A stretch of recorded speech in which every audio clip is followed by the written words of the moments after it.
aquel tiempo salió Jesús con sus discípulos al otro lado del torrente Cedrón, donde había un huerto, y entraron allí él y sus discípulos. Judas, el traidor, conocía también el sitio, porque Jesús se reunía a menudo ahí con sus discípulos. Judas entonces, tomando la patrulla y unos guardias de los sumos sacerdotes y de los fariseos, entró allá con faroles, antorchas y armas. Jesús, sabiendo todo lo que venía sobre él, se adelantó y les dijo: ¿A quién buscáis? Le contestaron: A Jesús el Nazareno. Les dijo Jesús: Yo soy. Estaba también con ellos Judas el traidor. Al decirles: Yo soy, retrocedieron y cayeron a tierra. Les preguntó otra vez: ¿A quién buscáis? Ellos dijeron: A Jesús el Nazareno. Jesús contestó: Os he dicho que soy yo. Si me buscáis a mí, dejad marchar a estos. Y así se cumplió lo que había dicho: no he perdido a ninguno de los que me diste. Entonces Simón Pedro, que llevaba una espada, la sacó e hirió al criado del sumo sacerdote, cortándole la oreja derecha. Este criado se llamaba Malco.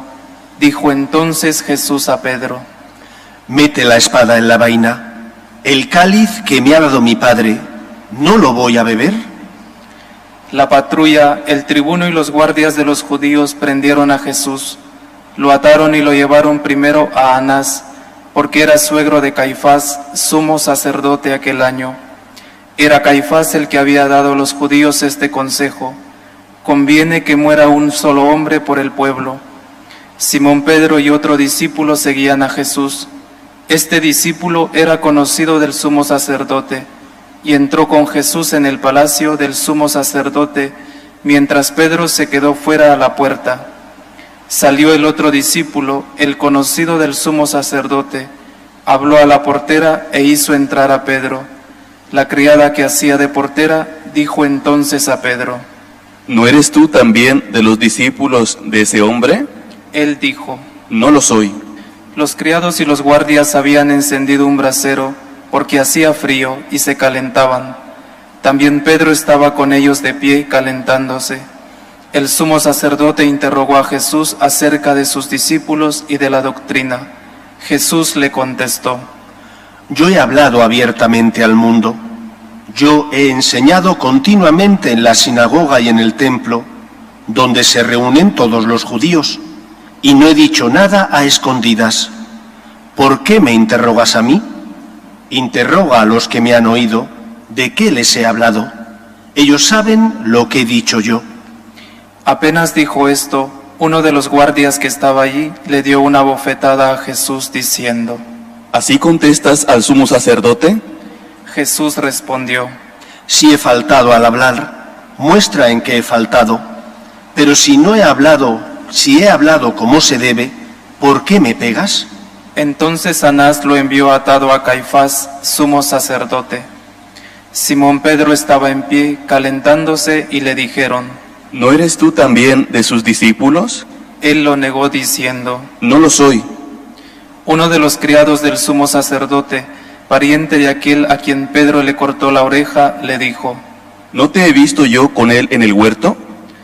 Pedro volvió a negar y enseguida cantó un gallo. Llevaron a Jesús de casa de Caifás al pretorio. Era el amanecer, y ellos no entraron en el pretorio para no incurrir en impureza y poder así comer la Pascua. Salió Pilato afuera, a donde estaban ellos, y dijo: ¿Qué acusación presentáis contra este hombre? Le contestaron: Si este no fuera un malhechor, no te lo entregaríamos. Pilato les dijo: Lleváoslo vosotros y juzgadlo según vuestra ley. Los judíos le dijeron: No estamos autorizados para dar muerte a nadie. Y así se cumplió lo que había dicho Jesús, indicando de qué muerte iba a morir. Entró otra vez Pilato en el pretorio, llamó a Jesús y le dijo: ¿Eres tú el rey de los judíos? Jesús le contestó: ¿Dices eso por tu cuenta o te lo han dicho otros de mí?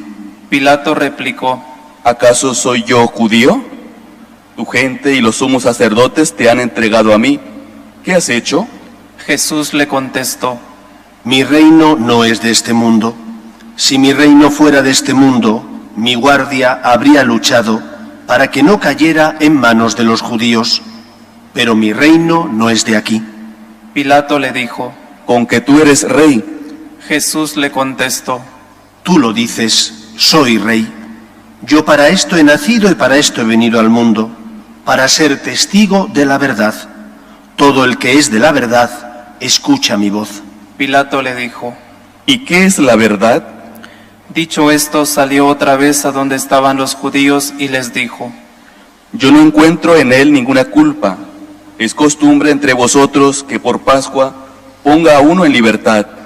¿Queréis que os suelte al rey de los judíos? Volvieron a gritar. A ese no, a Barrabás.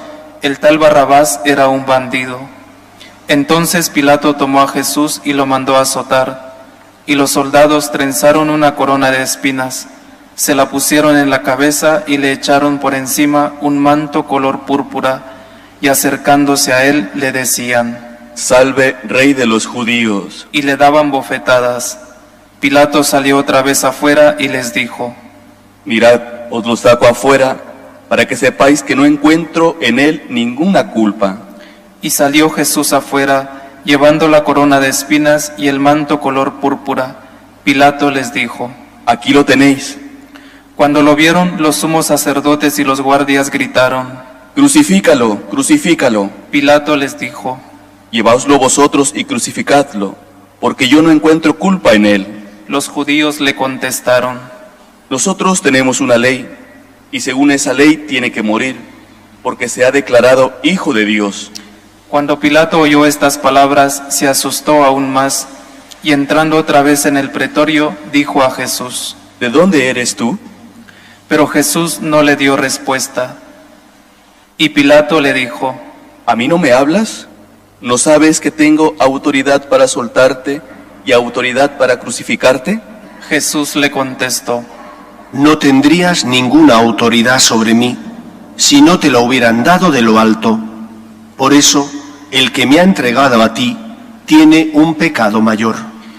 Desde este momento Pilato trataba de soltarlo, pero los judíos gritaban: Si sueltas a ese, no eres amigo del César.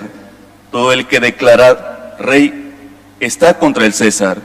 Pilato entonces, al oír estas palabras, sacó afuera a Jesús y lo sentó en el tribunal, en el sitio que llaman el enlosado, en hebreo Gábata. Era el día de la preparación de la Pascua, hacia el mediodía. Y dijo Pilato a los judíos: Aquí tenéis a vuestro rey. Ellos gritaron: Fuera, fuera, crucifícalo. Pilato les dijo: ¿A vuestro rey voy a crucificar? Contestaron los sumos sacerdotes: No tenemos más rey que el César. Entonces se lo entregó para que lo crucificaran. Tomaron a Jesús y él, cargando con la cruz, salió al sitio llamado de la Calavera, que en hebreo se dice Gólgota, donde lo crucificaron, y con él a otros dos, uno a cada lado, y en medio Jesús.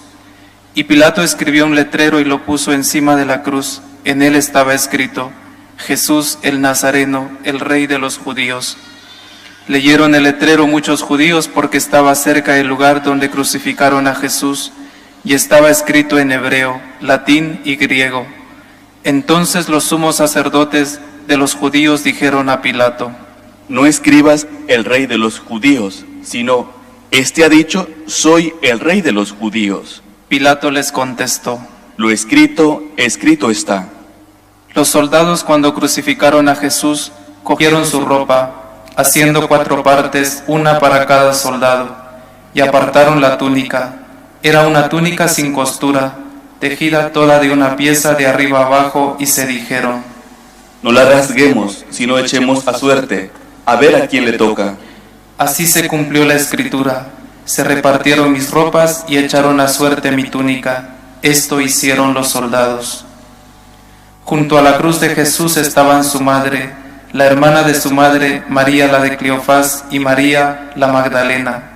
Jesús, al ver a su madre y cerca al discípulo que tanto quería, dijo a su madre: Mujer, ahí tienes a tu hijo. Luego dijo al discípulo: Ahí tienes a tu madre. Y desde aquella hora el discípulo la recibió en su casa. Después de esto, sabiendo Jesús que todo había llegado a su término, para que se cumpliera la escritura, dijo: Tengo sed.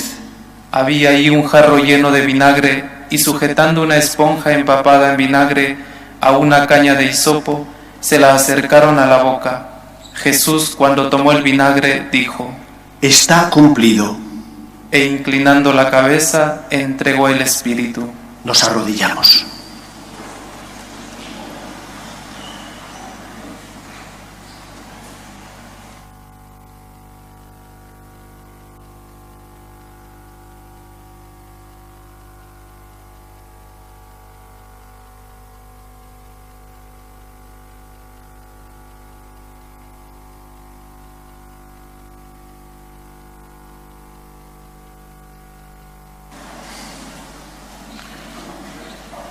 Los judíos entonces, como era el día de la preparación, para que no se quedaran los cuerpos en la cruz el sábado, porque aquel sábado era un día solemne, pidieron a Pilato que les quebraran las piernas y que los quitaran. Fueron los soldados, le quebraron las piernas al primero y luego al otro que habían crucificado con él. Pero al llegar a Jesús, viendo que ya había muerto, no le quebraron las piernas, sino que uno de los soldados con la lanza le traspasó el costado, y al punto salió sangre y agua. El que lo vio da testimonio, y su testimonio es verdadero, y él sabe que dice la verdad, para que también vosotros creáis. Esto ocurrió para que se cumpliera la Escritura: no le quebrarán un hueso. Y en otro lugar la Escritura dice: mirarán al que atravesaron. Después de esto, José de Arimatea, que era discípulo clandestino de Jesús, por miedo a los judíos, pidió a Pilato que le dejara llevarse el cuerpo de Jesús, y Pilato lo autorizó. Él fue entonces y se llevó el cuerpo. Llegó también Nicodemo, el que había ido a verlo de noche, y trajo unas 100 libras de una mixtura de mirra y aloe. Tomaron el cuerpo de Jesús y lo vendaron todo, con los aromas, según se acostumbra a enterrar entre los judíos. Había un huerto en el sitio donde lo crucificaron, y en el huerto un sepulcro nuevo, donde nadie había sido enterrado todavía. Y como para los judíos era el día de la preparación, y el sepulcro estaba cerca, pusieron allí a Jesús. Palabra del Señor. Gloria a ti, Señor Jesús.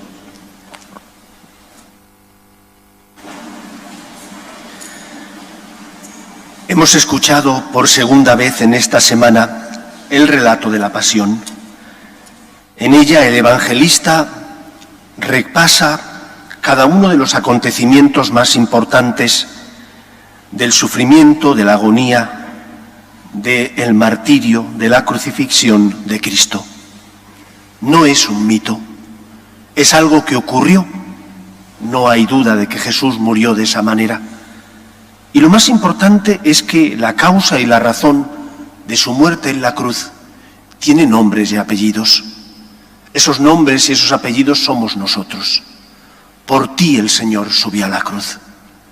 Tanto amó Dios al mundo, dirá San Pablo, que entregó a su único Hijo.